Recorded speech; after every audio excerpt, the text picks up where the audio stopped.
We're in movie mode on this Saturday morning. My name is Ryan Snelling, Austin Burke. How's it going?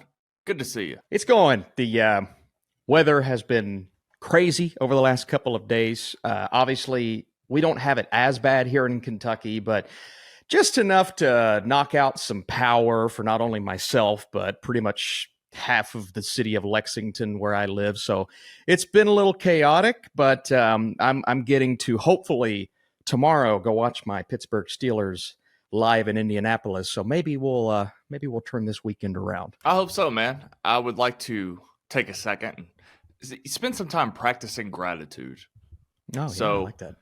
Before we started recording, you and I were kind of going back and forth as to what our experiences have been the past couple of days, and they're pretty different between you and I. But the thing that we share is that it could be a lot worse, and Yes. so we're thinking about everybody that's going through it in Florida, South Carolina, Tennessee, a lot of the just South in general. I've been seeing mostly a lot of alerts from like Tennessee with dams breaking and, just an overwhelming. I saw the phrase, and these are scary. 1 in 1,000-year event. Like when you describe things like that, boy, it's pretty horrific what's going on right now. So Austin and I are thinking about you guys. I don't know what that means to you. I don't know what it does, but I just felt like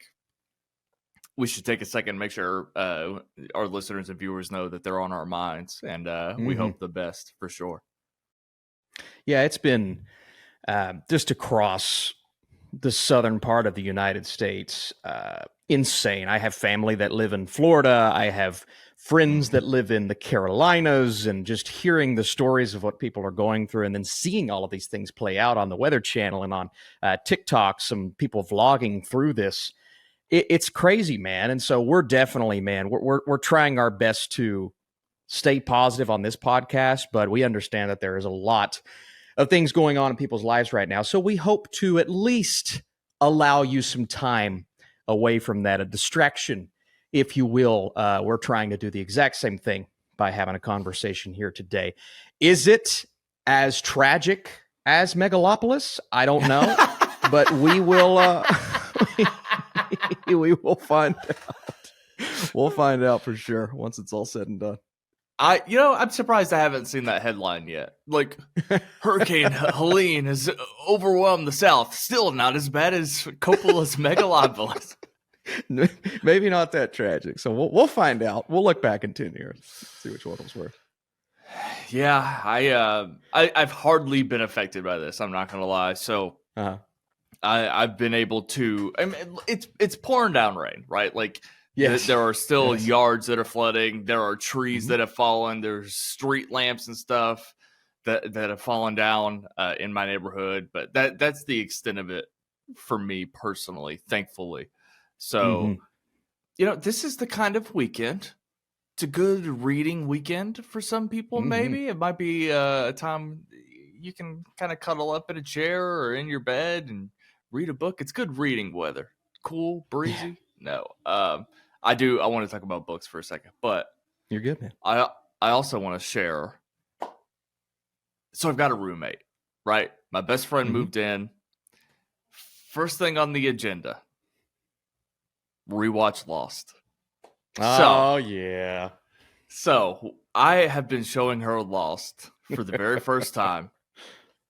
We've been watching it, I guess, like 4 nights in a row, roughly. We're about to finish season 1 already. We're just blowing through it. She is enjoying it, having the time of her life. I'm having the time of my life, even though I've seen the show a million times over. Screw Dexter. Forgot all about my Dexter rewatch. It's a lost time now. And, man, I've just been having a blast. And, Remember that podcast we were supposed to start? One of the 1,000 ideas I've come up with over the years. The Lost Rewatch. How many episodes did we get in? We got like 4 episodes in, maybe? What 5? Do you mean? We did 0. We didn't do any? I thought we did 1. I think we at least did some test episodes, but did they ever release, right? No. We never Which did one? anything. Oh, I'm sorry. I'm thinking of the Shark Tank podcast we started. We did the where Shark we Tank did 4. Yeah, we did the Shark Tank podcast. That was arguably the biggest podcast I've ever been a part of. That was, I don't know if you remember. I should make those public again. They're on the Rewatch channel, but they got like 50 to 60,000 plays, and it had to have been because people thought it was the episode of Shark Tank uploaded to for YouTube. Sure. Yeah, because if you look at the watch retention, it like is a steep drop, and it's like within 2 seconds people got off the video. It's crazy, but it made the channel money. It's pretty funny. I mean, a few dollars, but it still was like, it was hilarious how quickly they got viewed, just because the way that I titled it. I guess, I don't know, so silly, but yeah, It reminds me of how great Lost is, but it also reminds me of how like little I feel like I'm participating in something nowadays. You know, when it came to Lost, I was telling my roommate, I was like, look, we used to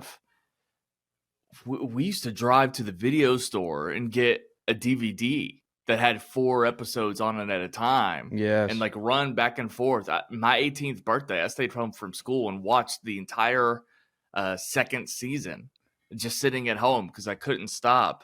We had viewing parties every week for the 6th season. We had there was a huge like party at my friend's house for the finale, like that type of stuff. But also just the idea that I rewatched that show with people every few years that have never seen it before, and it's just like, we're not doing that kind of stuff anymore, and it makes me sad. No, event television is, I feel like it's gone by the wayside. There are still shows that are event worthy, but they don't have the same impact because of streaming, and don't get me wrong, there are good things about streaming. It's a lot easier, but we don't have that weekly, we're looking forward to this, we're all tuning in at the same time. I remember I caught up on Breaking Bad really late, and I was catching up as the final season or the final 2 seasons were going on, and we had a huge Breaking Bad party for the finale, and it was genuinely one of the coolest things I've ever been a part of, watching that together with a bunch of people who have invested their time weekly for years into these characters' stories. And it's almost like that Avengers Infinity War, what that is in a theater. Yeah. It's almost like that impact on TV, and where everyone's so disconnected now and watching at their own pace and not tuning in at the same time. It's kind of lost that flavor, but I'll never forget that span of years where that was happening. It felt like on a weekly basis with Game of Thrones and Breaking Bad, and we just don't get that, man. It's a bummer because it was kind of a communal experience, but we're living in a different world now, and that's kind of crazy to think about. Yeah, and you know, one of the reasons why I'm gravitating towards like books more is that, and I think I've made this point before, but the book that I choose, it doesn't really have anything to do with anybody else reading it at the current moment. It doesn't have anything to do. It's not like this weekend I'm telling you, Austin, I'm reading this book that's being released this weekend. I just pick up books because I hear about them. It's not dependent on how long they've been out, who's reading them at the current moment. It's like a different type of thing, right? So I don't have to get on Twitter and see all kinds of terrible takes about the book that I'm reading because it's out of time, right? And so that's what's so special. So there are pros and cons to all of these types of experiences. Now, it's almost like I want to have my cake and eat it too. I would love to just take in everything out of time, but I would still miss the communal experiences. Yes. I wish there was a way to have both, but it's kind of just like right now I can only like pick up a book and enjoy it, and the communal experiences at the theaters, the movies that we're seeing and stuff, so few and far between. But it's definitely not happening with television. Well, with TV and movies, it almost feels like if you're not talking about it in the moment and you miss that tidal wave of appreciation, then when you try to talk about it months later, it's like nobody cares. With a book, I feel like that's different because you can go on Reddit, go on these forums, go into these communities and talk about a book that people were reading 3 years ago, and people still get really excited about it. And that's not as prevalent now, especially with television shows, to where when it peaks, it's hot. It's like these Marvel shows on a weekly basis with WandaVision and Loki. When they peaked, they were hot, but then it kind of drops off and it's on to the next thing. And with streaming, it's always on to the next thing, especially on Netflix, man. When these shows become really popular, man, those are my best performing videos, the series reviews. But after a week, what's new? You know what I mean? Even if the show's great, after a week, what's new? With books, it's a different experience. And so, yeah, I'm definitely with you. That's kind of how I am with sports too, especially like with the NFL. I keep up because it's always prevalent and prominent as long as the season's going. Nothing loses its flavor after a week or 2 weeks. You're always in the conversation. And I just feel like the movie and TV space has changed so much. It used to be like that, but I don't think it's like that anymore. It's our attention spans are so short. It's just what's next? What's new? It's like we're always on TikTok, scrolling to the next video. It's kind of a shame. And so I miss that, man. Because I remember the good old days, especially watching, these other channels, watching Schmoes and Jeremy Johns and 10 years ago, and how they were just, the conversation was so hot about the biggest thing. And it's all the talk. And then that would be weeks at a time. And now it's a week. What's next? And that kind of stinks. Yeah. Lost was coming up, right as people started talking about these things on the internet. So it was one of the most popular shows. It was the most talked about, most theorized shows. I mean, it really prompted fan theorizing, speculation. It was like one of the first things that, we started doing that with. And for as much as that show gets burned for its lack of answering questions, and I put that in quotes because I don't really understand that. And then, of course, the 6th season, which I don't think is a good season. It's definitely the weakest. And then the finale I defend. But as much flack as that show gets and as much hate as that show gets, I don't, and it's like my favorite thing of all time. So I'm biased. But at the same time, I'm watching it and I'm like, how is this still not the best show ever made? Despite all of its flaws, the highs, the way that it makes me feel, how high I feel all the time while watching it, how all of these other shows pale in comparison, just with the character work, the storytelling, the fact that a network drama did this stuff. It's crazy. And I'm just, I don't think I'll ever think TV is better than that. And that's how I interpret Star Wars fans. That's the ones that grew up with those movies in the theaters. We talk a lot about the state of Star Wars fandom and how Star Wars fandom has rejected what Disney has done. That's how I have to think of it. And that's how I relate, is that people will tell me Lost is flawed. People will tell me Lost sucks. People will rank House of the Dragon over Lost. Maybe not. Maybe I made that up. But it's like, I just don't see where I would ever think anything's better than that show.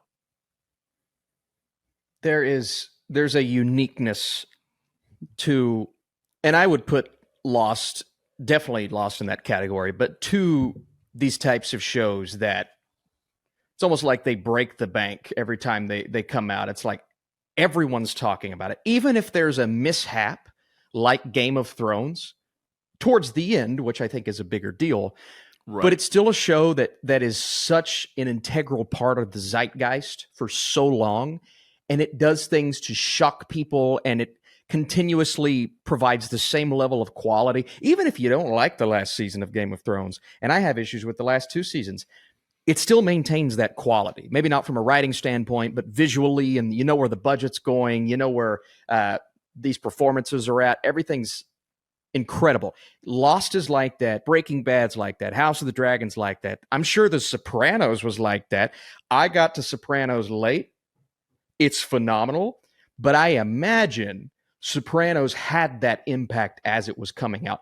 And honestly, I could throw Succession into that category. I think Succession was a show on a much smaller scale because the view count was significantly smaller. But Succession was a show every week. You didn't know where it was going, what it was going to do, how it was going to shock you, what these characters were thinking. It was such a unique experience. And sure, Shogun was a little bit of that this year, but Lost was one of the very first shows to just have that people tuning in because you are enamored by this unique experience. And while I don't go back and rewatch Lost as much as you, I hold that very similarly to my heart. I'm like, Lost was one of those that you just can't replicate it. And so I completely get where you're coming from, man. There was nothing like it. And I think to this day, people are waiting for J.J. Abrams to do something as unique as that and to prove that he still has that level of creativity. He's directed some good projects, but he's done nothing lately. Rise of Skywalker was a horrible way to end off. And it's just like, can you go back to what you did in Lost? Because we know you have it. We just haven't seen it in quite some time. Yeah, I mean, J.J. Abrams used to be great. And I have sort of rewritten my takes on pretty much all of his movies up until this point, because I do think over time I've realized how much I do reject his method of storytelling, even though I actually thought it was the way to go, and I sort of bought into his mystery box philosophy for the longest time. And I was like, yeah, I would love to watch a movie like Star Trek or Star Trek Into Darkness every week if I could. That I used to feel that way. I still like those movies. I love Star Trek. I accept the criticisms from Star Trek fans, but I don't have to participate, thankfully. But I'm mainly speaking to his reign as a television producer. Even there were a lot of shows that didn't even last, like all of the stuff that everybody tried to do post. I guess like Once Upon a Time was successful to the point where it got like 5 seasons or something. I didn't watch it beyond. Once all those shows started coming out, and this is partially on me, but there were all kinds of Lost ripoffs. The creators of Lost would move on to do other shows.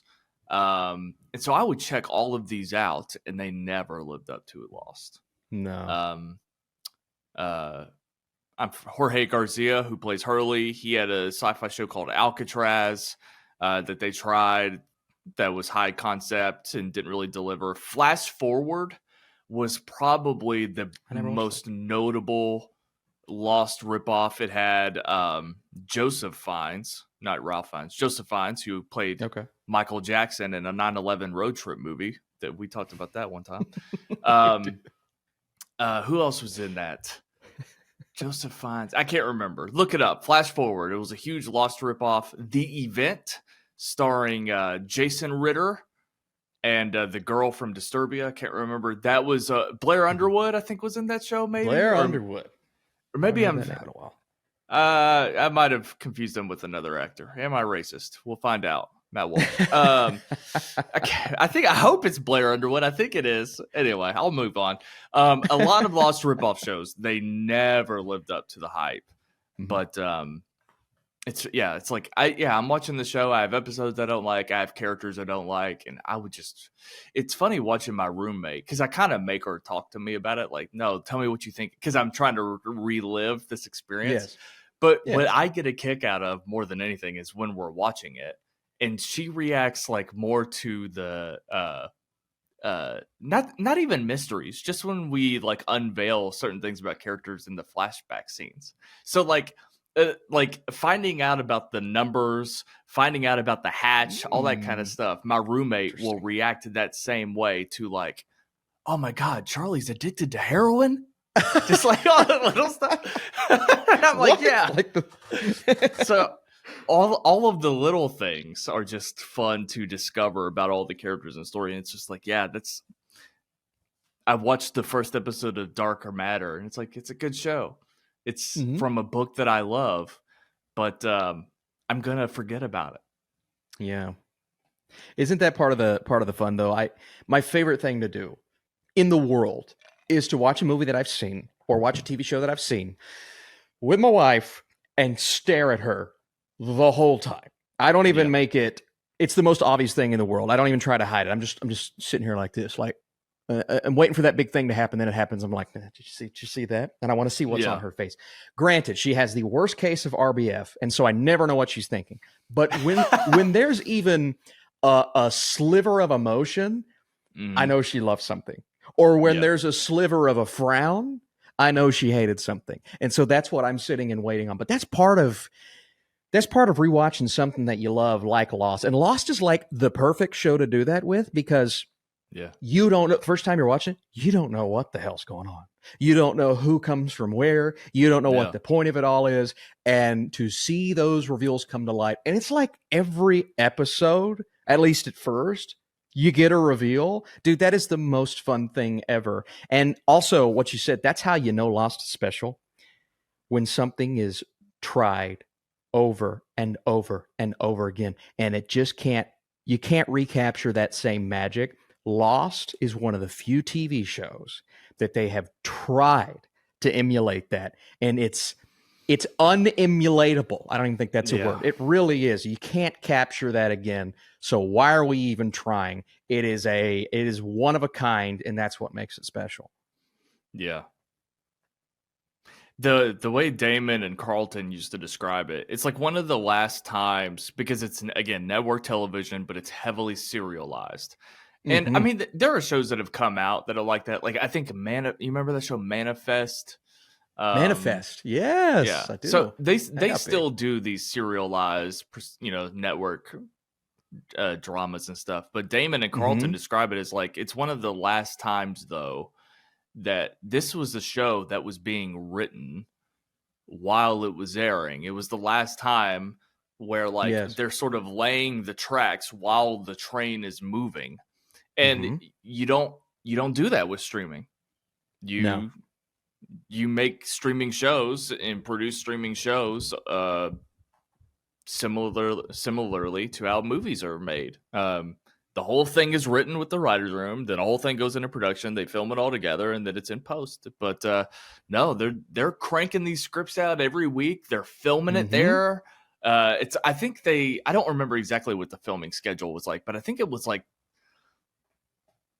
some episodes were still like being filmed the same month that they were airing. I might have that wrong, but that's what it felt like anyway. So I've always just admired it for that. But I think my main takeaway, because I'm trying to like appreciate something new, and I forgot how many episodes we get into season 1 where people are still like not knowing each other's names. So I've kind of been getting a kick out of that. Like season 12, Saeed will walk up to Claire and be like, "Hey, you're Claire, right?" And we're like halfway through the season. It's it's pretty it's a lot of fun. So I've always enjoyed rewatching Lost. This is like the 10th time I've done it with somebody else. Like literally. Always get a kick out of it. Can I say you brought up a good point too? I think as much as I loved it when it first started happening, I do think TV shows nowadays are trying too hard to be movies, just extended movies, to where it's shot like a film, it's played out like a film, it's thought about like a film, to where there is something really magical about a serialized television show, filming, writing, not even doing it as you go, just scripting it. And the Lost has that very this could be on TNT as one of those shows. It's almost like that NCIS flavor to it. And I'm not talking quality. I'm not talking, that show's cheesy, all of that stuff. But it's almost like it has that magic to where you can't look away. You know it's not a movie. It feels like TV. It looks like TV. But Lost was the first time to where Lost had that, but it also had the magic of a movie. And it felt like, okay, this is a prolonged, a serialized movie, but it has that TV look and feel. I feel like shows, especially HBO shows, which I love HBO shows, but sometimes they're trying too hard to be a 6-episode movie or too hard to be an 8-episode movie, to where the magic of Lost is almost like it couldn't quite figure out that formula. It still had that TV flavor. We don't get that. And maybe that's a me problem, because I'm always watching streaming shows and movies. I don't watch TNT dramas or, CBS shows, things like that anymore. My wife still does. She loves, what's that?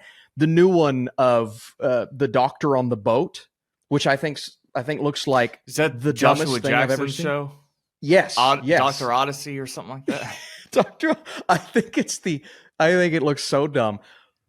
But I'll be honest, I feel like I could watch that and be like, yeah, we don't get this anymore. Or maybe we do and I just don't watch it. Because I'm so engulfed in streaming. But I feel like Lost was one of the last shows that I watched that had that magic, but also had the movie magic in it, man. It's just like we said before, it is a one of a kind.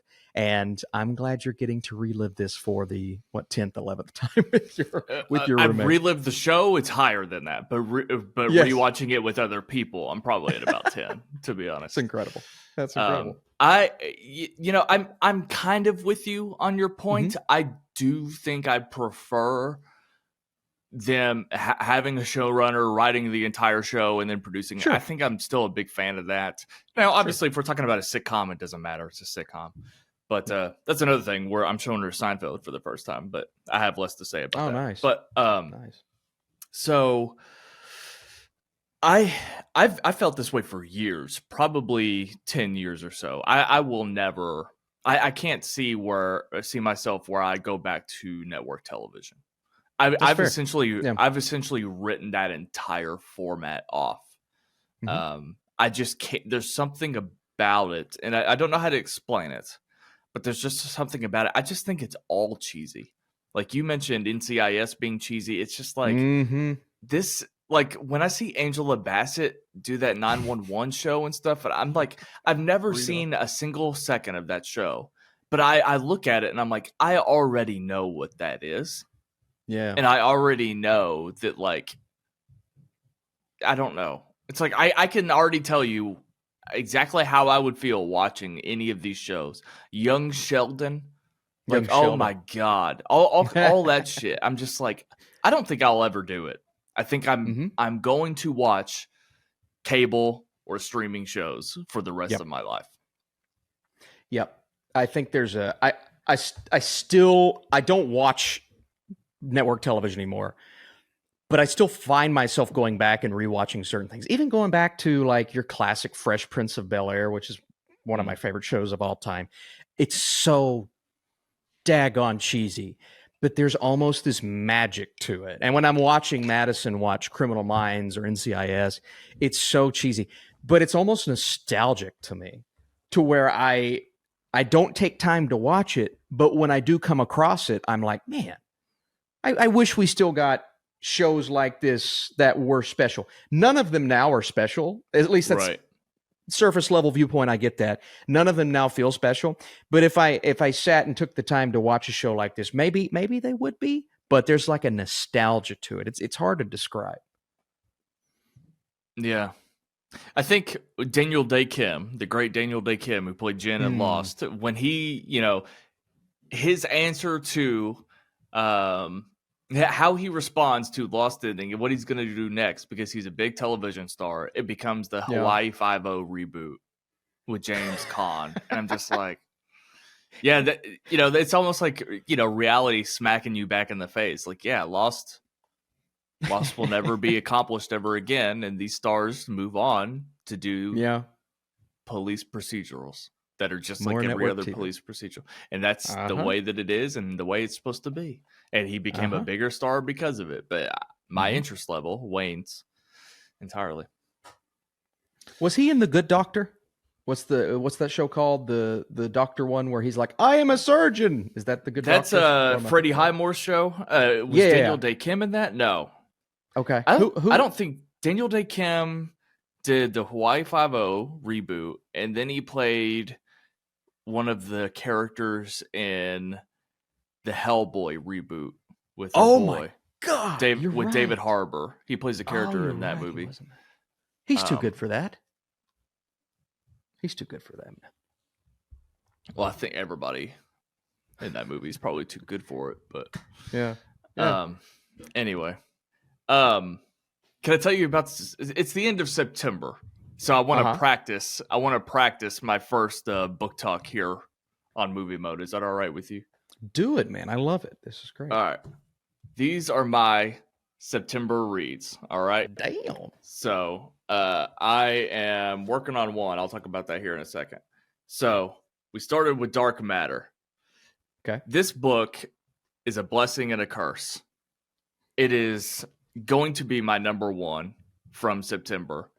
It's one of the best books I've ever read, and now nothing will live up to it. So this is the Lost of my September book reads. A blessing and a curse. It got me into reading. Dark Matter is responsible for me reading the other three books. The other three books are not better than Dark Matter. So this is probably my go-to book that I recommend from here on out in terms of sci-fi. It's my number one. My number two is Project Hail Mary by Andy Weir. So if you don't know, I've heard that's good. Author of The Martian. It's a great book. My only issue with it, let's see, it's like 460 pages or something like that. At about page 300, I'm like, all right, where are we going with this? It's mainly because it is so scientifically plotting, right? So it feels like you're watching the Martian movie. Like you can feel the tone of that movie in this book, which is pretty incredible because Ridley Scott interpreted The Martian and Matt Damon interpreted his character. But it's like, I don't know. It's weird how this kind of informed this, whether Andy Weir meant for it to or not. So it felt like I was reading The Martian as told by Ridley Scott, but also a completely different story. It was weird. So scientifically plotting. It's a little exhausting, but it's still really fun, really great, easy read. I just don't like it as much as Dark Matter, which was just punching the entire time. So my number 3 book, slightly disappointed with it, The Gone World. This is the one that the New Yorker called Inception meets True Detective. Oh, wow. So it's not nearly as compelling as either of those two projects. I actually found this to be a little confusing, which that doesn't happen often when it comes to sci-fi, because I don't know, my take is I've seen so many science fiction movies and science fiction television shows. I'm not confused by many concepts and premises in the sci-fi world. Like, this book handles a lot of concepts that I've seen done a million times over. But for whatever reason, it still kind of confused me. And I felt like I honestly, to be full transparent, I had to kind of read some blogs to make more sense of it. So that kind of ruined it a little bit. Part of me was like, is this just because I need to be more disciplined and pay more attention to what's written on the page? Am I reading too fast? Have you ever like read a page of a book and then thought to yourself, I have no idea what I just read, and you have to read it again? Absolutely. Yeah, for sure. So I was like, maybe that happened a little too much and I missed some information. It's not particularly compelling. It's not like I hated reading it. I gave it 3 stars. Like, it was fine enough. There are more people who enjoy that a lot more. So anyway, I've essentially ranked these in the order that I read them, from best to worst. So the book that I'm in the middle of right now, it's called Departure. Cool. And I'm almost halfway through. I'll definitely finish it before the end of the month. So I got 2 days. I'll definitely finish it. Departure is about a plane crash. Oh. And we get to know a group of survivors. Honestly, that's all I needed to hear. I was just like, I'm watching Lost. I'm watching Lost. Give me a plane crash. It's not like Lost. Mysteries unfold. Well, I shouldn't say they unfold quickly, but it's still propulsive and like just throws you into this story. All kinds of crazy shit's happening. I have no idea what to make of it yet, but it's definitely a fun, easy read. It's a book that the chapters just go by the character name. So you'll open a chapter and it'll be cool. Nick's perspective, then Harper's perspective. And there isn't a chapter that's like longer than 9 pages. Like you could literally sit down and read a chapter and then go take a shit. Or I'm sorry, reverse. Read a chapter while taking a shit and then go on about your day. And yeah, I'm cruising through it. I'm almost halfway. So anyway, I don't know where to put Departure in the ranking yet. But so far, I would recommend Dark Matter more than anything. That book rips. And like I said, I watched the first episode of the show, and it was kind of fun. Mm-hmm. It was fun to watch it. I haven't read many books that I've seen the visual adaptation of. Harry Potter, probably the only ones, really. So it was kind of fun to have everything in here imagined by me. But also like see it on TV and be like, oh, that's like exactly how I pictured it. Yeah. There's a scene in the box, in the warehouse, not to spoil anything, but like the way that sequence unfolded, and like there's a scene at the bar with a friend of his, and it's just so funny to see how it probably helps because I've been to Chicago actually too, but it was just like fun to see everything in my head come to life. So anyway, I guess that's the feeling that everybody gets all the time, because there are people that are listening to this like, yeah, no shit that happens. I've been reading books and watching the adaptation, but I've been against that up until this point. So anyway, I'm getting on the train, guys. I'm noticing how special and how fun of an experience it actually is to read the book before the movie or TV show comes out. Anyway, so that's a breakdown of my September reads. You're making me want to read Dark Matter. I know you've told me to. I need to go out. I need to join the Ryan Snelling book club, if you will. Yeah. But yeah, I definitely need to go out and try to get some, especially as we approach less blockbusters, more Oscar season type thing. I feel like I'll be watching less movie, or at least going out to the theater a little less, because hopefully Critics' Choice starts sending me some screeners, so I don't have to plan those trips as often. But yeah, man, you mentioned pausing to look things up, man. When I read Dune, and I read the first half of it before watching the movie, I had seen the 80s film, but dude, that's the most confusing thing I've ever read, because there were words that I didn't understand, and you got to look them up, and you've got to put the pieces together, and seeing it come to life from Denis was magical, and it actually kind of encapsulated my experience with the book. But reading a book like that takes a lot out of you. And so I kind of miss, not that feeling, but I miss the feeling of ingesting and digesting and having these things come from something you read and being able to create your own world. I haven't read a book in so long, because I haven't read one since Dune. I miss that. And so you're really getting me motivated. Maybe I could borrow Dark Matter from you sometime when I see you next. We'll see. I don't know. Well, I don't know about handing out my books, but no. Come on, Ryan. That's gonna be my angle. I feel like when I make book talk content, it's like the guy who's reviewed movies for 10 years. Like I'm gonna want to rank the books. I'm going to want to approach my book content the way that I approach movie content. So the ones that are, like I said, propulsive, that are just a blast to read, fun. But I mean, Dark Matter has the best character work, I think, too. It has the best concepts, the best character work. I think the others, it's like with Project Hail Mary, again, it's so scientifically plotting. There's a little bit less to the characters. There's a great like friendship in it for sure. But I just felt like I was living in this book more than the other ones. So anyway, being able to, plow through this, I think you would really enjoy it. I am less excited. When it comes to my book journey, I am less excited to read books that I've seen the movies of. Now I don't want to do the reverse. Like that's the problem with trying to get into Stephen King. Every time I go to the bookstore, I look at all of the Stephen King books, all the horror, and I just see, even if I haven't seen the adaptation, I know what it is just because they're culturally significant. I know what the story is, whether I've seen the show or movie or not. And it's like, I don't want to read that. I know that they're probably different. I know the argument that the books are probably better, but there's so many books out there. It's like I want to discover something new, and maybe I'll spend some time reading Michael Crichton's Jurassic Park, seeing how it's different. But right now I just want to read everything that's new. The irony of this being that there is a show about it, but I hadn't seen it at the time, so I understand that.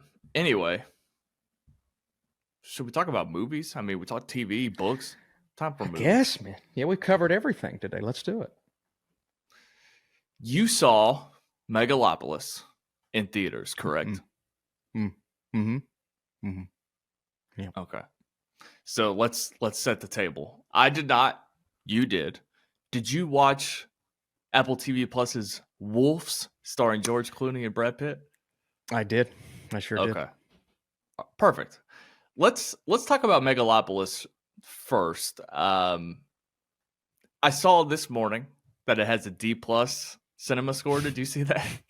Yeah, it makes a lot of sense. Yeah. So I don't remember exactly what we've talked about leading up to it. We've spent very little time on it, but help me out. Were you actually anticipating this movie at any point, and how did that change up until you walked into the theater? Before that first trailer that we got, I actually was very intrigued by this movie. I think a year ago, before anything, maybe that first clip of him on the building screaming, "Stop!" I had it on my list of Best Picture contenders. I don't think I put it in my 10, but I put it on the outside looking in. And I said, if Francis Ford Coppola can recapture just an inch of what he had years ago, then I think this could be a player when it comes to awards season. So I was looking forward to it. Didn't really like the first trailer. I thought it looked odd visually, but maybe that can improve as we get closer to the movie. And then the whole AI thing where they were making up quotes and the trailer itself wasn't very intriguing. And you hear the film festival people. I mean, it's got a 50-something on Metascore. It's got a bigger score on Rotten Tomatoes than I anticipated. Some people really, really loved it. I have some critics on my Twitter feed. They're like, this is one of a kind. We've used the word unique. I have today 50 times. A unique experience, something that you're never going to see again, never have seen before. But the biggest thing that I heard was this is Francis Ford Coppola's vision. This is his movie, his vision. That makes it good, apparently. And he went unchecked by the studio because he put all of his money into it. And so that at least had me intrigued. So I walked into that theater yesterday. I was intrigued. I wasn't excited. I kind of dreaded it because I'm like, if this is as bad as I think it could be, this is going to be a horrible experience. But I gave myself a little bit of hope. And that hope, I think, while I was driving to the Cinemark yesterday, kind of got me a little more excited. So I think yesterday, walking into that theater, is the most excited I've been in over a year for this movie. So I actually had a smile on my face walking in, man. I really did. Yeah, look, I don't know. I don't think I ever thought I was going to see this in theaters. Watching the trailer, seeing that it was, they don't really tell anything about the movie in that first trailer. Like, it's just a bunch of images, and I walked away from it like, look, that was your chance to get me excited. And I'm not gonna lie, the behind the scenes, all of the news surrounding the film, that definitely affects and definitely taints my view of the film. So if the writing of it and like there's behind the scenes drama, or there's Coppola clashed with the studio, nobody wants to distribute this film, unreleasable was the term. It's like there's a point where it's like, okay, you're either going to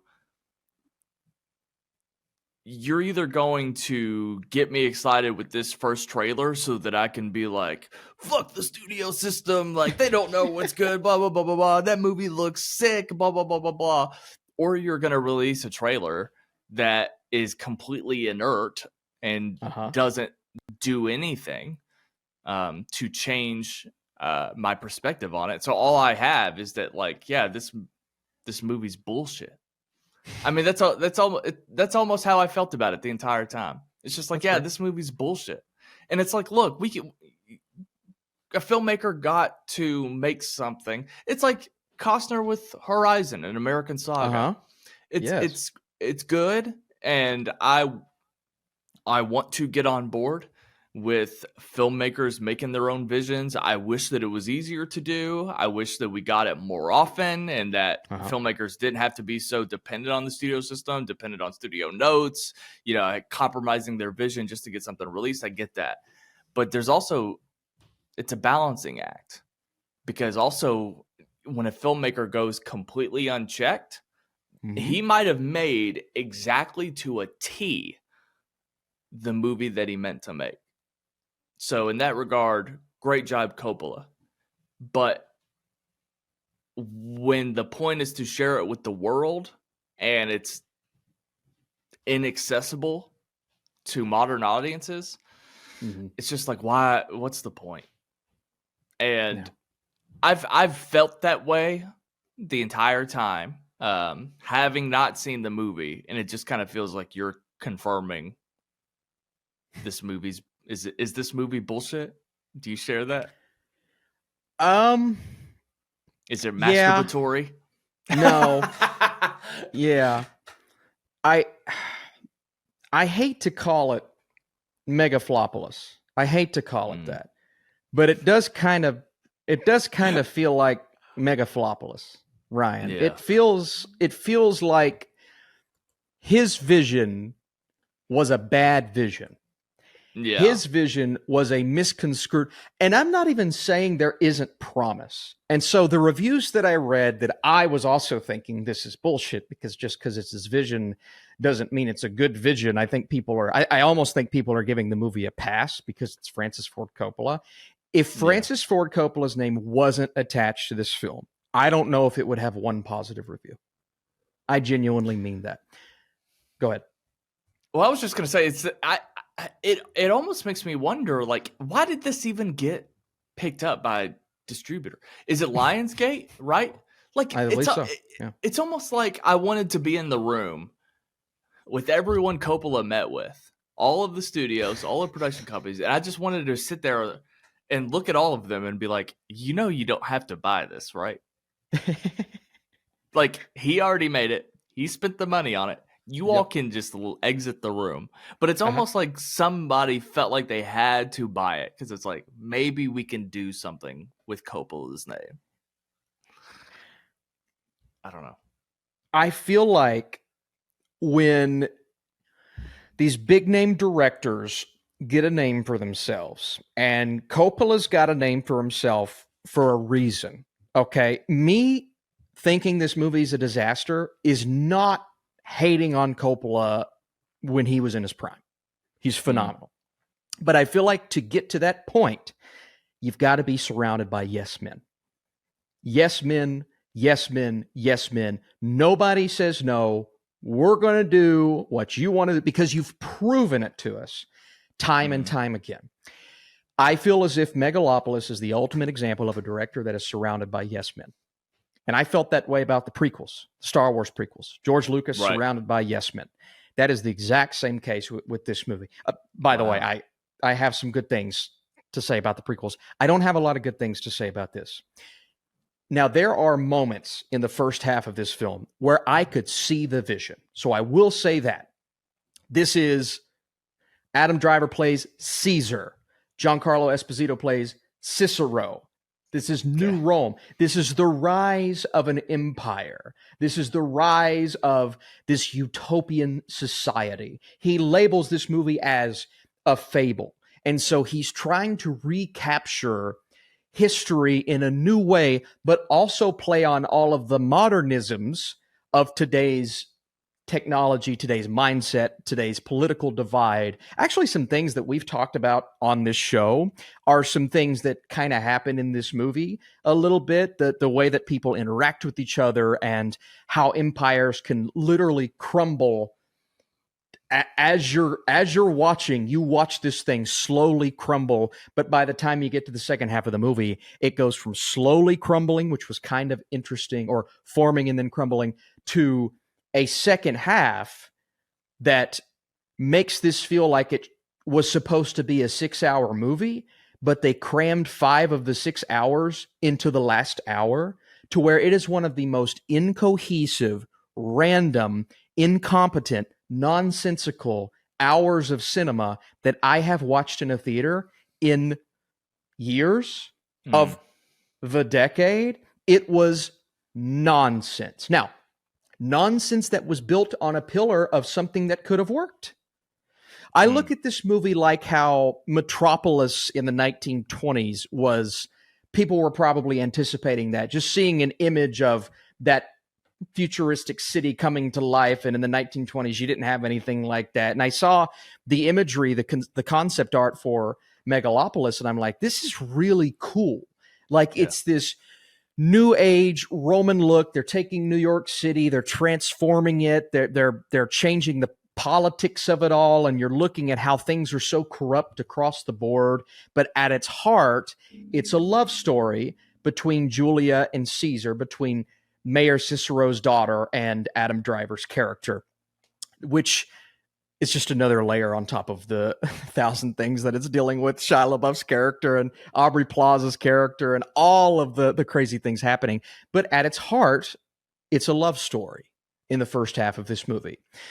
But when you get to the second half, it's like they forget about certain characters.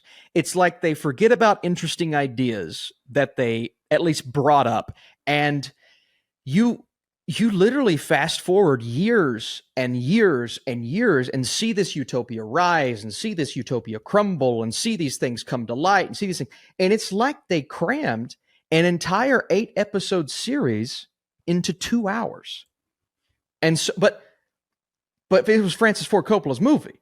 Right. You know what I mean? And so that he had already shot before somebody picked it up, before a distributor picked it up. And so I'm like, what was preventing him from pitching this as a series? What was preventing him from being able to flesh out all these ideas that we get about 10 seconds of, and then it's gone, and then it doesn't exist anymore? And I'm not kidding, dude. There's a scene in the third act of this film where a couple of characters die, and it was shot and executed like an episode of Days of Our Lives. It felt like I was watching a soap opera with the fades, the transitions, the camera angles, the insanely over-the-top performances. 2 in particular, Aubrey Plaza, Shia LaBeouf, throughout this movie, they are in a completely different movie.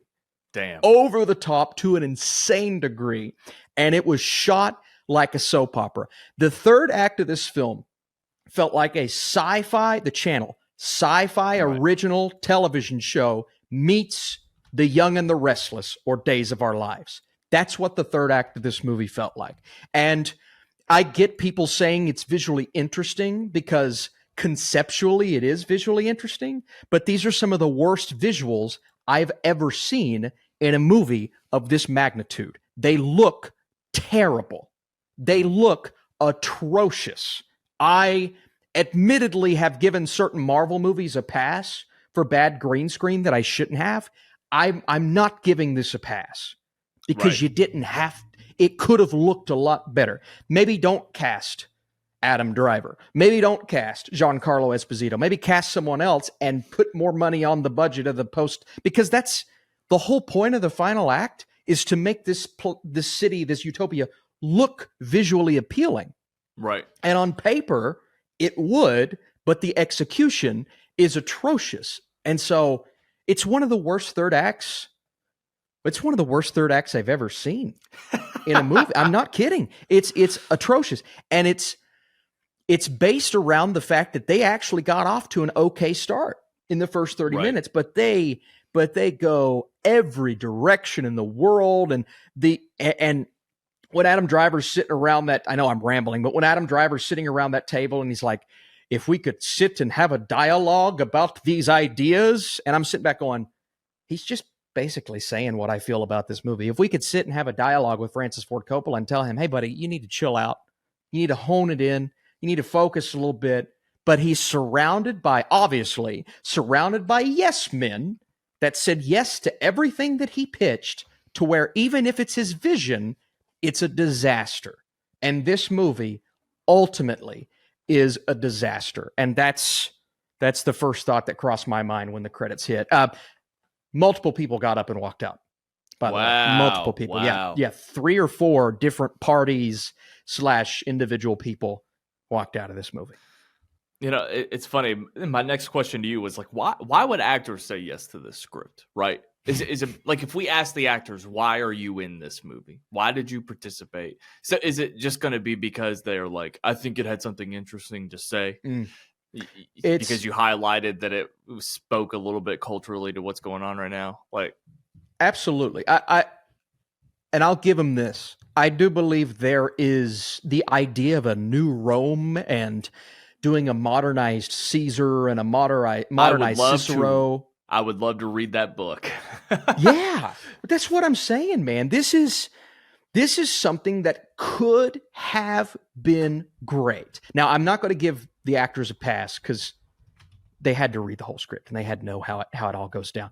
But I will say, at least you've got modernized Rome, this utopian society that they're trying to create and build up to, and then Francis Ford Coppola. Those are the reasons why they signed on. And they were probably thinking, maybe they can hone it in and we can do some rewrites on the third act, but it just feels like they never did. And studio notes sometimes can be a bad thing. In this case, there should have been some studio notes. No. Or somebody write some notes down and say, hey, buddy, maybe you need to chill out on these ideas. Is Shia LaBeouf back? He's in this movie. Whatever that means. Look, I don't think he was giving, well, maybe it was a bad performance, but I think Shia LaBeouf is really freaking talented and a hell of an actor. And I feel like he was putting all of it in on this, which is great. But again, the way this is shot and the way it all gets so over the top by the end, ultimately, I wouldn't say this is the one for him. A reunion for Transformers actors Shia LaBeouf and Jon Voight. Jon Voight. I thought that too. I swear I thought that. You know, they shared some screen time. It was pretty cool. I think it just this kind of stuff is good for us because I think it reminds us how difficult it is to actually make a movie. Now, God, yeah. Francis Ford Coppola is one of our finest filmmakers. Historically, his legacy will live on forever. He's made several of the greatest films of all time. Absolutely. And a lot of them, one of them, I should say, the most notable is Apocalypse Now, which he also funded out of his pocket. So we know what he can do. The Godfather, arguably one of the greatest movies of all time. You can't keep doing it. An amazing, immaculate film career cannot be sustained. Nope. You know, we deal with this more so probably with the director like Ridley Scott, who's more of a compiler, if you will. And so I think we've gotten used to Ridley Scott kind of like every other movie is good, maybe not literally, but you know what I mean? The batting average for that as he gets older. But I think it just speaks to how difficult it is to make a movie. And I famously one time on my podcast used to say it's not hard to make a movie. But I meant it in another context, which is lost on me now because it kind of just became an inside joke that I don't think it's hard to make a movie. But it is. And just because Coppola's name's on it doesn't mean it's necessarily going to be good. And I don't know. It's disheartening. But it also kind of helps manage your expectations. It's kind of gotten to the point where it doesn't really mean anything to me if a certain creator is behind a project anymore. It really doesn't. I feel that way about everyone except for Villeneuve, Denis, and Nolan. Those are the only two. Those are the only two where I feel that way now. that I can think. Fair enough, but I guess. Yeah, I agree. But I guess what I mainly meant is, no, that's what I meant. I just didn't think about Nolan and Tarantino and Villeneuve. But I know what you mean. Like even Spielberg movies nowadays, Spielberg's, I mean, I thought West Side Story was wonderful, but even Spielberg movies nowadays, they don't, like, when Spielberg directs a film, in the back of my mind, I'm like, is it going to be like War Horse, or is it going to be like Saving Private Ryan? You know what I mean? It's kind of that thing of, it's not that consistency that he had back in his day. It's not that consistent. Even Scorsese, which I love, Marty, he's my boy. I've liked a lot of his recent movies, but it felt like at a point I was rewatching Goodfellas, I was watching The Departed, I was watching Wolf of Wall Street. Now it's kind of like, okay, this one's a little too long, or The Irishman is 3 hours. Am I going to sit down and watch this 3-hour movie? Not saying they're bad, but I know what you mean when you're saying it's not that same feeling that you once had for some of these big names. Well, I guess my only rebuttal to your Villeneuve-Nolan point is that Villeneuve will make a movie that we don't like. Maybe, for sure. I hope, or at least one of us doesn't like. There will be a day when Denis Villeneuve makes a movie that one of us doesn't care for. Mm-hmm. I think Nolan's already done it. I don't care for Tenet. That's fair. Really at all. I like it. That's fair, though. I think Dark Knight Rises ages poorly. Anyway, so it's not like these guys, and it's fine. It's fine. Mm-hmm. They're human. Happens they're not perfect. Yeah. So, but I think that transitions beautifully. Actually, no, I have one more question. Can you give me any more context to this scene in Megalopolis where there is an audience participant? What is going on there? How does that work logistically within your theater? It actually, I think only certain screenings had that. Our screening, they added a voiceover of somebody asking the question. So the frame gets really small. He gets super close up. It's almost like he comes closer to the audience, but it kind of creates a small frame. And what happens is somebody is supposed to come in on a microphone and ask a question, one of the employees of the theater, which is kind of weird thinking about it. But when I saw it, I'm like, okay, they even if you suck at reading or you're not a good actor, or they timed it up to where driver sits and ponders on the question long enough. So however people ask it, even if they take forever and mess up their lines, he could still answer the question about 15 seconds later. So it's just kind of him sitting and waiting on the answer to the question. But our theater, they did a voiceover. So it's a different cut of the film per theater, which is interesting. It's a cool concept, but there are so many ways that could go wrong, to be honest with you. Yeah, I'll be honest. I want nothing to do with that. And when I saw that coming out, I don't know if I saw it on TikTok first or whatever. As soon as I saw that, I was like, yeah, that actually single-handedly might keep me from going to this movie. I don't want any part of that. Yeah, it's just a ridiculous gimmick. I could already tell you that it's not like it's going to last. And I can already tell you that part of the reason why is because this movie will not pull this off. And anyway, but yeah, it's funny. I was under the impression, I don't know if it was just the way this TikToker framed it, but I was under the impression that just a random audience member volunteers to do it. Maybe I feel like that's possible in certain theaters. Yeah. Which infuriated me. Because the last thing I want to do is be watching a movie and then just have some idiot go up and read lines and then completely take me out of the movie. Even if it's one thing if he did well, but if he's just an idiot and he bumbles the whole time, it's just like, no, you're an idiot. Yeah. Well, you could also have people who willingly sign up for that just to mess it up. And then it makes no sense while you're watching. You just be an ass and mess up the question. That's why I feel like it would have had to be theater employees. But even then, man, you're asking a lot of somebody who may not even want to be at work. And it's like, I gotta read a lot. Like it's conceptually just a disaster waiting to happen in certain theaters. Yeah. Speaking of the theory that directors don't matter at all, let's talk about Wolves. Okay. All right. So, John Watts, coming off of Spider-Man No Way Home, one of the biggest movies to ever exist in our lifetime, he puts together, I don't know, I was going to say a crime caper. That's probably not accurate. But he puts together a film with George Clooney and Brad Pitt, who historically have a whole bunch of fun together. And at least put together some entertaining films, okay? But Wolves, Apple TV Plus, streaming movie. Yep. A tight hour and 45 minutes, I think, something like that. There should be no harm done with a movie like this. At the very least, we should be able to watch Wolves and say, that was fun, that was cool. I'm going to go on with the rest of my day.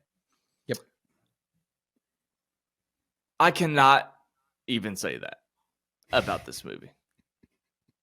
Wolves, and okay, just to be transparent, I listened to The Big Picture on the Ringer Network, Sean Fennessy, Amanda Dommins. I have not listened to their episode talking about this movie, but I did see the TikTok that they posted. So I know how Sean Fennessy reacted. He was very, very Ryan Snelling about it. So it's going to sound like I'm ripping off the take from a podcast that I listened to, but no, he was very me about it. This movie is nothing. Yeah. What a tremendous waste of time. Wow. For everyone involved in this project. Wow. Brad Pitt and George Clooney know better than this. And there's no reason why at this stage in either of their careers, there's no reason why they should, in their brains, feel compelled. Let's get together and do something with the director of Spider-Man Far From Home. A movie I like, by the way, and I defended on our MCU ranking.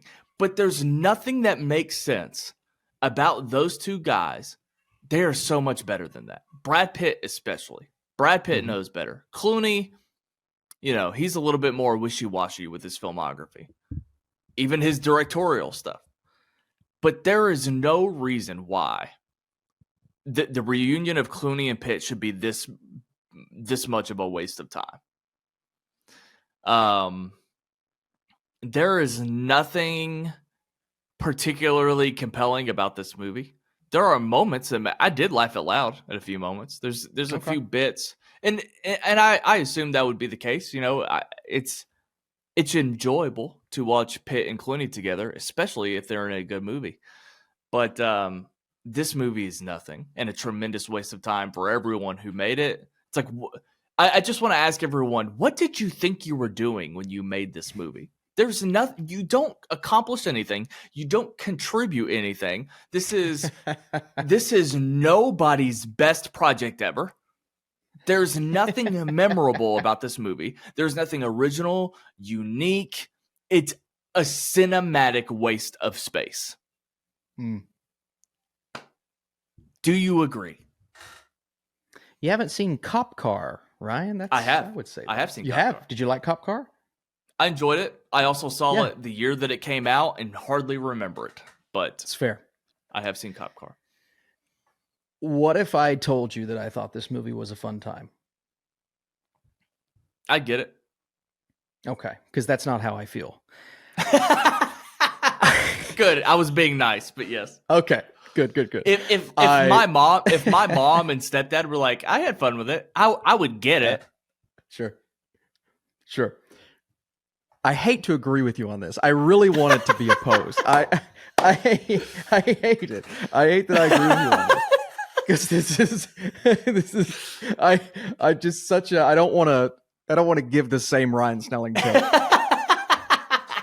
I don't want to do it. But because if you look on like Letterboxd And even IMDb, like a 6, I think it's like a 6.5 on IMDb. It doesn't have bad scores.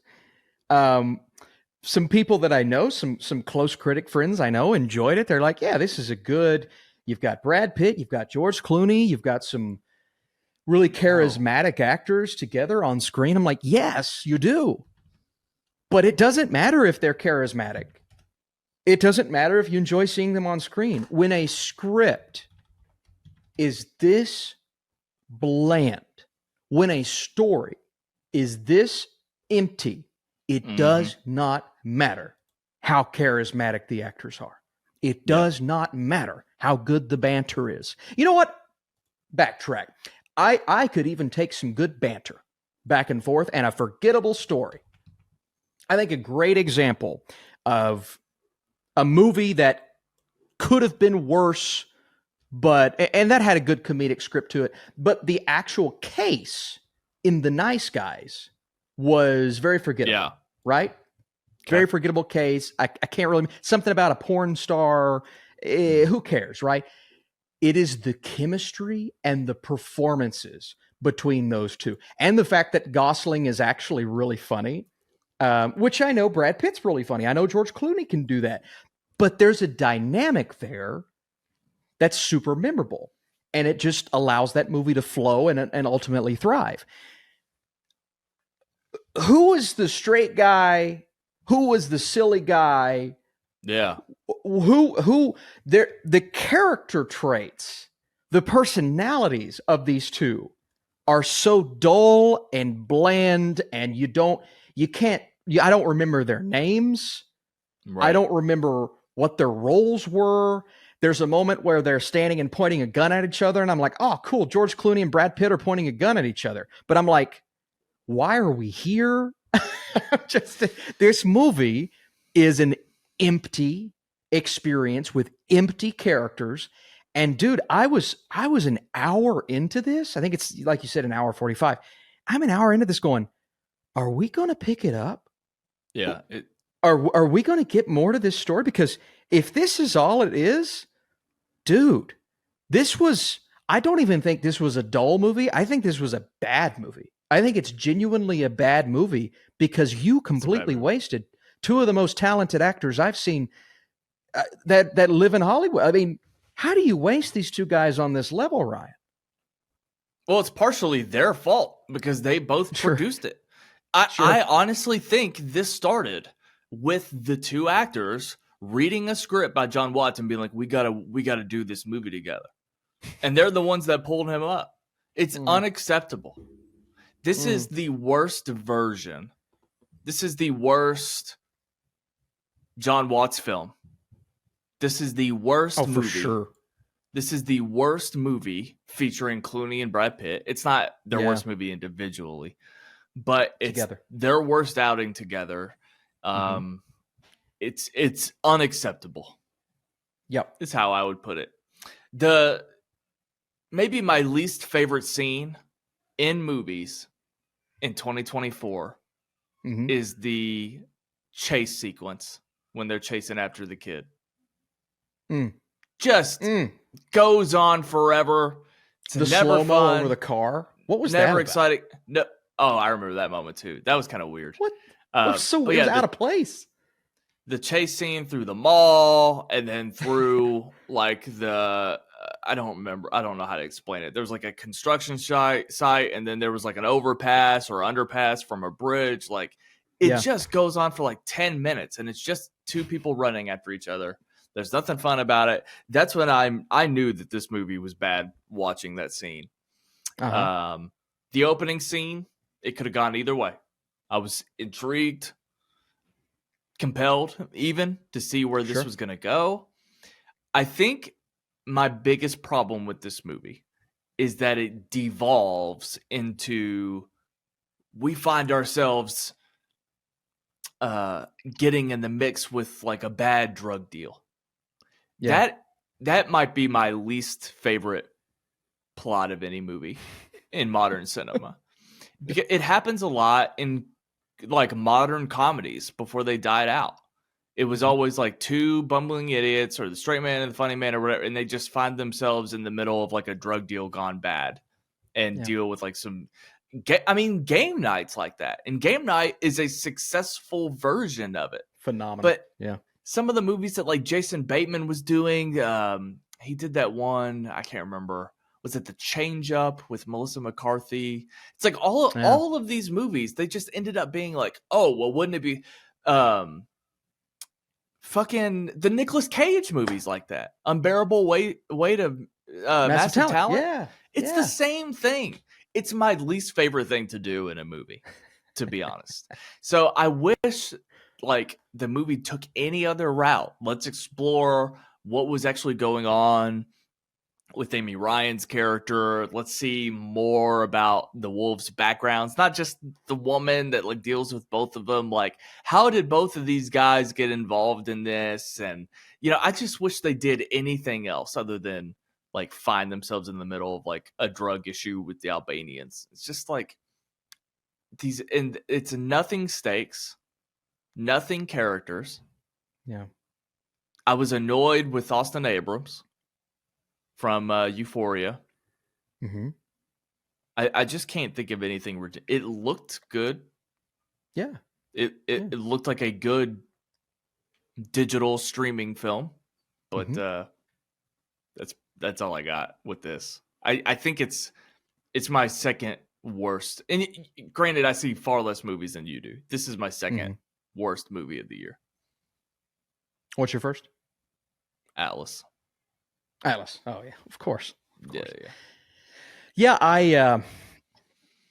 I watched a movie earlier this year that critics were in favor of. I was not, called Sasquatch Sunset, where a bunch of Sasquatches just have sex with each other and watch each other and throw poop at each other.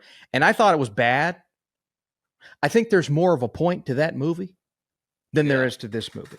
I genuinely feel like there's more that I could get out of that from the story than from Wolves. And that's sad. That is the worst thing you could ask of from a director who did 3 major blockbuster movies and even got a pretty decent start on a lower budget independent film. And I'll be honest with you, man, this is the first time. So I've always kind of agreed with the point of John Watts doesn't have a style, but at least at least certain movies that he's directed, like Homecoming, handled the comedy really well. Far From Home, I thought the reveal was awesome. No Way Home, you finally get some good shots in there. You finally get some visual, other than the third act, some visual appealing moments, right? I can't name it. Okay, maybe the slow motion shot, which I thought was dumb and out of place, at least that had a little bit of style to it. I can't think of anything in this film, anything that I could say, yeah, that was John Watts. No, this is the most... Mike Tomlin for the Steelers always says nameless gray faces. Doesn't matter who you're facing every week. It's a bunch of nameless gray faces. You go out there, you play football. John Watts is a nameless gray face. It does not matter who the director of whatever movie he is directing is. There's going to be no style to it. There's going to be nothing about it to where you can point him out and say, that is a John Watts film. He is a nameless gray face of a director at this point. And I believe he does a nice job with the Spider-Man trilogy because of how fun those movies are, because of the nice balance, because of the moments. I think that's where he needs to live. I don't know if this is the way to go. And maybe it was story. Maybe it was how you wasted 2 big time, not 2, maybe more, 3 to 4 big time good actors. But there was nothing about this movie that was appealing while I was watching. And it's a George Clooney, Brad Pitt film. How much of a shame is that? Just an absolute shame of a time. And I'm not saying it's the worst movie I've seen all year. I've seen movies that are far more of a crime, but sometimes even more of a crime is at least entertaining. Sometimes the worst movies you can watch are the ones that are an empty void. And that's what this movie is, an empty void of nothing. And I hate that I feel like it, Ryan. let me go back on what I said a second ago. This movie's biggest problem is that it's not cool. Not at all. Like, this movie should be cool. You have two cool guys. They are playing two cool characters. This movie is not nearly as cool as it should have been. No. Not nearly as slick as it should have been. So, just to clarify, which movie is worse between Wolves and Megalopolis, according to Austin Burke? Megalopolis is worse. Okay. I know it's crazy. After all the smack that I talked, I would probably watch Megalopolis again before this one. Because but it's worse. At least that was a unique disaster. That's a movie I've never seen before. Okay, that's the ultimate compliment, I guess, for a movie that I don't like. I've never seen anything like it before. I have seen Wolves 1,000 times with the same characters, just more exciting. I've seen 100 more exciting versions of Wolves. I have never seen anything like Megalopolis. So it's worse, but I would watch it again before Wolves. Cool. Fair enough. So negative. What else? So negative. We got anything else to do? Since I've been so negative, can I just give one quick shout out to a movie that I actually loved? Sure. This weekend? The Wild Robot. Ooh, yeah. That movie, Ryan, is great. It's awesome. Great. I thought about leaving Megalopolis and going into a Wild Robot screening just to watch the end of it. I genuinely thought about it. That movie is so wonderful, so colorful, moving in a way like the Iron Giant or WALL-E, that kind of moving, kind of emotional type thing, but almost as unique as a Studio Ghibli film. It almost felt like I was watching Spirited Away in a way, because it has this unique style to it. It's a story that's been told, but it's so freaking heartwarming.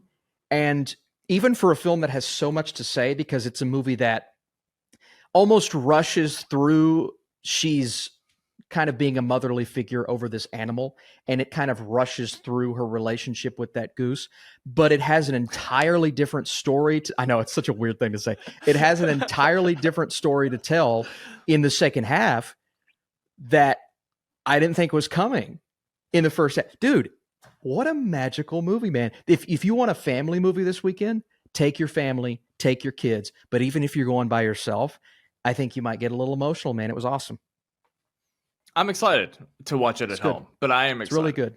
It's really good, man. Beautiful. I know we're saying that about a lot of animated movies nowadays, but beautiful animation. Genuinely beautiful. One of DreamWorks' best. Perfect. That's cool. Yeah. Mm-hmm. I should be more excited for Joker Folie à Deux. Oh, yeah. But I'm not. I'm nervous. I'm nervous, man. I'm not dreading it. I'm not, wishing I wasn't going to the screening. I'm not excited. I don't really even know why. I don't know if it's because I don't feel heat for this. It might just be due to the fact that I'm not on social media as much lately. It could be that it's already being reported that it's kind of a disappointment. Yeah. We'll see. Yeah. But I'm not excited, and I wish I was. But we're seeing it together next Tuesday night. Yeah. Yeah. Yeah. I think I'm still excited. I was a big fan of the first one. I know a lot of people weren't. I was. I thought the first one was just really interesting, really visually appealing. I agree. I got nervous when they said this was going to be a musical.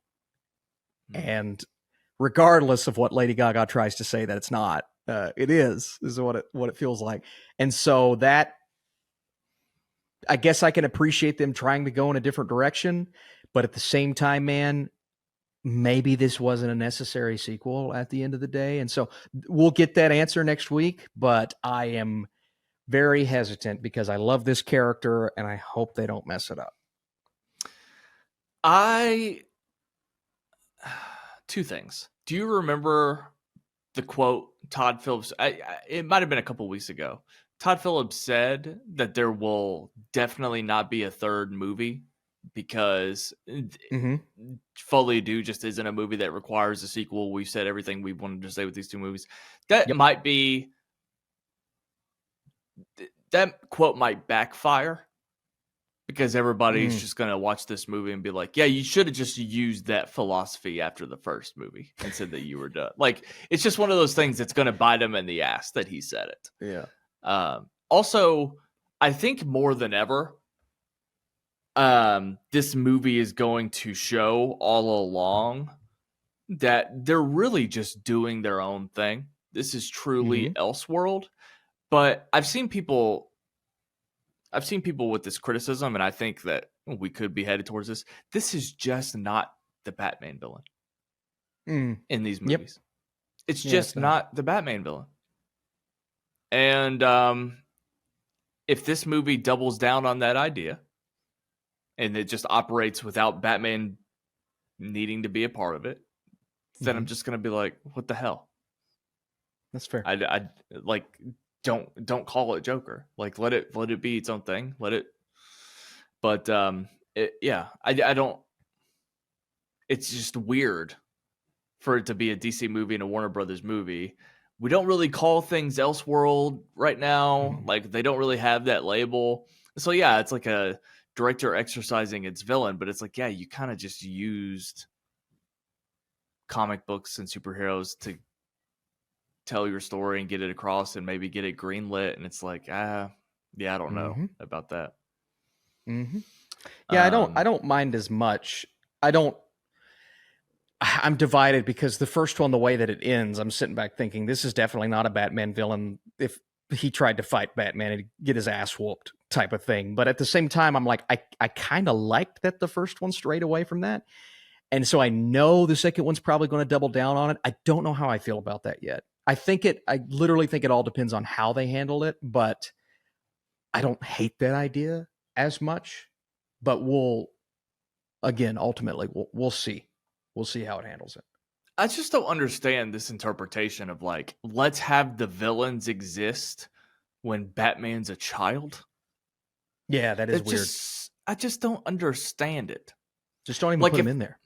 If the Joker movie stood on its own, if this was a comic book, right? I feel like the way to go is have Arthur Fleck inspire the true Joker or whatever that exists, because he obviously has a following or whatever.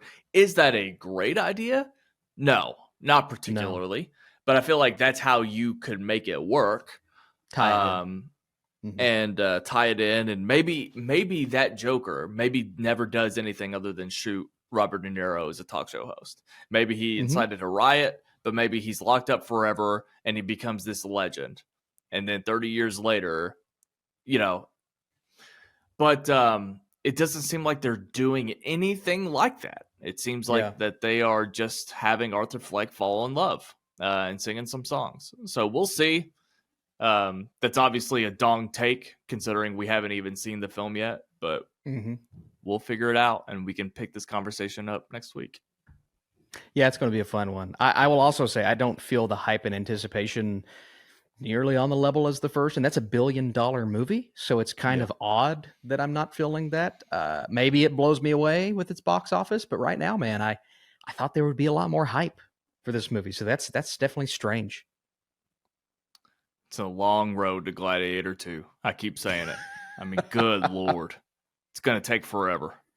Hey, if I should do this off air, not on air, if I get a guest to my Gladiator 2 screening, how far would you be willing to go with me? How far? Because it's either going to be not as much of a drive or more of a drive. How far? An hour and a half. Okay. So a 3-hour round trip. So we're saying if it's in Cincinnati, you're going to go with me? Yes. Hell yeah. Sounds good. All right. That's going to be another episode of Movie Mode. Do you have anything to say to our fellow listeners and viewers before we head out? If you are listening to this and the Steelers lost, I will not be on the next episode. If you are listening to this and I witnessed the Steelers' victory, I will be on the next episode in full gear, very excited, very happy. So it's one of two things. I will disappear from the face of the earth if I cause us to lose our first game of the season because we're 3-0, or I'll be happy, Ryan. So you may see me, you may not. We'll find out. Well, if you sit out, I'll finally get to do the podcast I've always wanted to do. Comparing and contrasting Lost to season 15 of Shark Tank. Okay. I'm excited. Can't wait to do that. I have nothing else to say. We love you guys. We'll see you on the next episode. Bye-bye.